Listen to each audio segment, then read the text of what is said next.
নমস্কার, সবাই কেমন আছেন? আশা করি ভালো আছেন।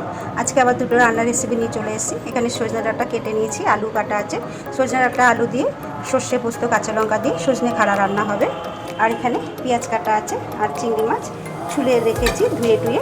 দেখুন বড় বড় চিংড়ি মাছ। এটাও সর্ষে পোস্ত কাঁচা লঙ্কা বাটা দিয়ে পেঁয়াজ দিয়ে একটা তরকারি রান্না হবে। চলুন তাহলে এবার আলুটা আমি সিদ্ধ বসিয়ে দিই। আমি আলুটা সিদ্ধ বসিয়ে দিয়েছি, একটু ঢেকে দেবো। নুন দিয়েছি, নুন দিয়ে একটু সিদ্ধ করে নেব। আমার আলু সিদ্ধ হয়ে গেছে, ঢাকনা নামিয়ে নেব। আলুটাকেও নামিয়ে নেব। আলু সিদ্ধ হয়ে গেছে, এবার নামিয়ে নেব। আলুটা নামিয়ে আমি ধুয়ে রেখেছি। এবার আমি এখানে কটা কালো জিরে দেবো কড়াতে। দেবো এবার একটু হলুদ, স্বাদ মতো নুন দিয়ে দেবো।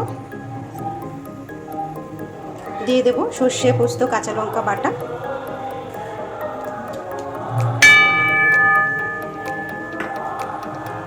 এবার দিয়ে দেবো এর মধ্যে সজনে ডাঁটা কাটা।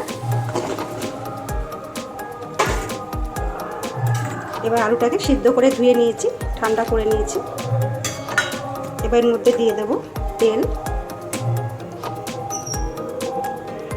এবার এটাকে আমি ভালো করে মেখে নেব। আমি ভালো করে মেখে নিয়েছি। এর মধ্যে এবার দিয়ে দেবো একটু জল, আর একটু জল দেব। আমি জল দিয়ে দিয়েছি, এবার ঢাকা দিয়ে দেব। আর এসব শর্টকাটে রান্না, বেশি সময় লাগে না এগুলো রান্না করতে। ঢাকা খুলে নেব। তরকারি আমার হয়ে এসছে, দেখুন কি সুন্দর রং এসছে সজনে খাড়া। এবার একটু দিয়ে দেবো এর মধ্যে একটু মিষ্টি,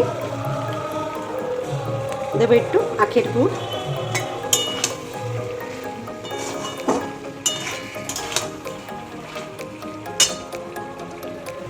ডাঁটা আলু দুটোই কিন্তু সিদ্ধ হয়ে গেছে।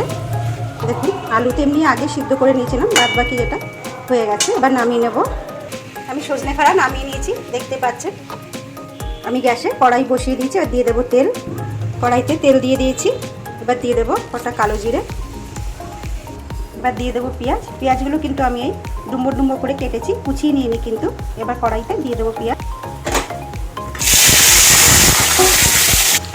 পেঁয়াজগুলো একটু সোনালি কালার হয়ে গেছে। এবার দিয়ে দেবো চিংড়ি মাছ। এখানে কিন্তু গলদা চিংড়ি, এগুলো প্রত্যেক কটা সবই গলদা চিংড়ি আমি নিয়েছি। চিংড়ি মাছ দিয়ে দেবো এবার।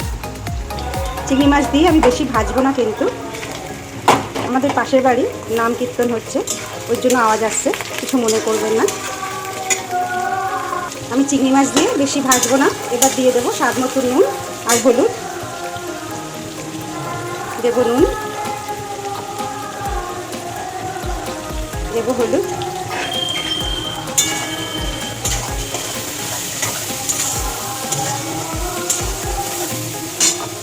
এবার দিয়ে দেবো সর্ষে পোস্ত কাঁচা লঙ্কা বাটা, এখানে কেটে রেখেছি।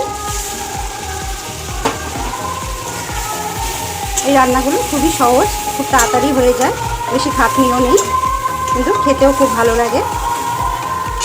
বেশি এটা কষাবো না, যেহেতু সর্ষে আছে। এবার দিয়ে দেবো জল,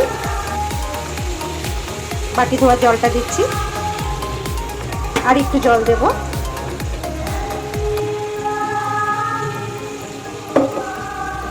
যতটা জল লাগবে দিয়ে দিয়েছি। এবার দিয়ে দেবো কটা কাঁচা লঙ্কা। পাকা পাকা কাঁচা লঙ্কা হলে ভালো হতো, নেই আমার, সবই কাঁচা লঙ্কা। এবার ঢেকে দেব,